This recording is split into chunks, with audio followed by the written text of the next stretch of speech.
How important is the space on culture, and how important is culture full stop? I think to come to space, Dan used the word identity, and I think that's what hit the nail on the head.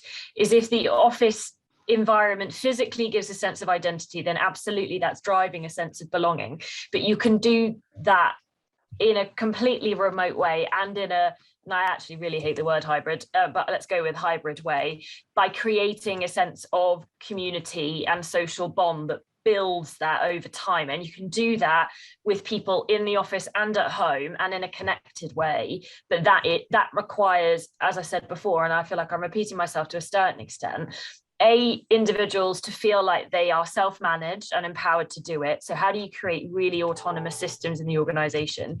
How do you create really free and open communication in the organization that drives that continued sense of identity?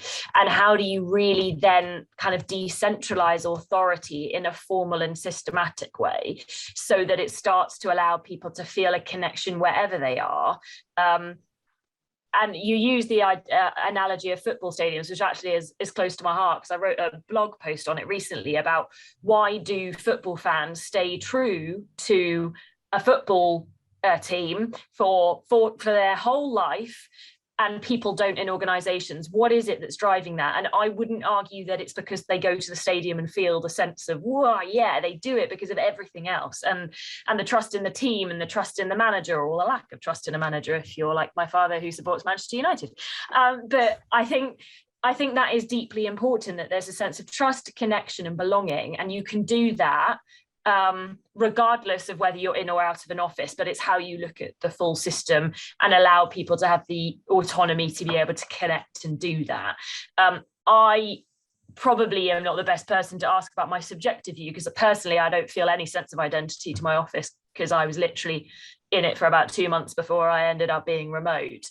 But I still feel a sense of connection to something, and that's been built through all of the other parts of the system that have enabled me to feel it. And ultimately what it really comes back to is, what's your individual reason for being, and does that connect to the organizations? And if you gain that, then ultimately the office thing over here is fairly unimportant to creating culture.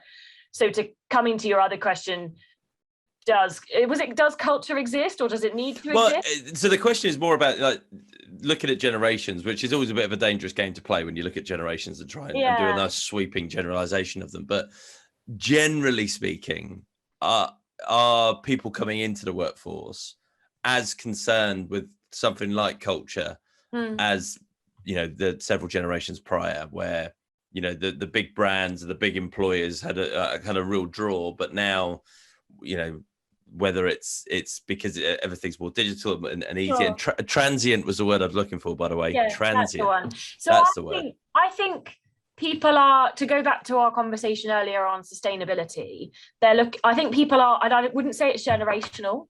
I think there is a shift in the world. You know, what's going on in Glasgow this weekend is a huge symbol of what we are looking for in the world, and what COVID has really driven us to start really questioning, you know, why are we here, kind of thing. It was very existential in some respects.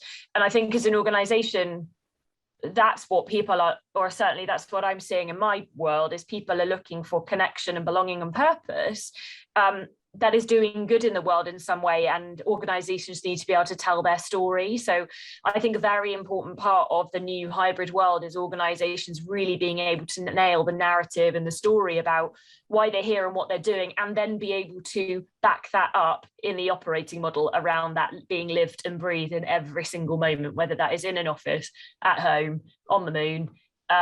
So for me, that is the most important thing. So I don't think anyone would ever say, you know, as human beings, we look for a sense of connection to other people.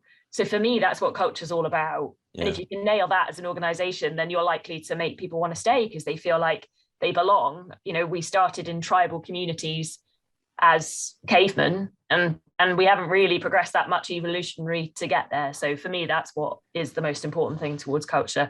And my personal argument is, what we say about Generation Z now is probably what we were saying just in a slightly different way 20 years ago. So I would argue it's not that different. But and yeah, a lot of the time when we say about generations, we just mean young people, don't we? Like the people younger than me, the next lot of young uns coming through. Yeah. There is a different social contract at work. So it isn't the job for life. And I do respect that has shifted. But I think that's also down to what people's expectations are around their kind of total reward package, rather than it being, it's not a pension for life anymore. And I think that's where some of the shifts happened.